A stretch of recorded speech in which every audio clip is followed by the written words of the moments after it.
นงแตกใหม่พี่น้องเลยโอ้ยทำเป็นพักเป็นหยากินกับน้ำพริกได้กินกับแจ่วกับป่นได้เนี่ยโอ้ยคักพี่น้องเลยนี่ออกงามอ่อนๆพี่น้องเลยงามขนาด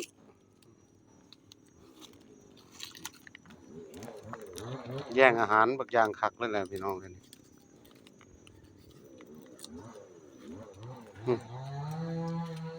แต่งคะแนนออกน้องนี่เห็นบ่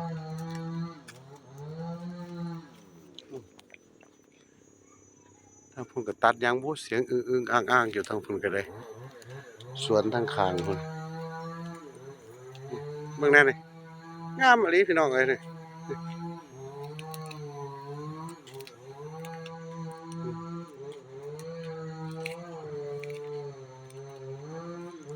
อ่อนๆพี่น้องเอ้ยยอดอ่อนๆคะแนนอ่อนๆเพิ่น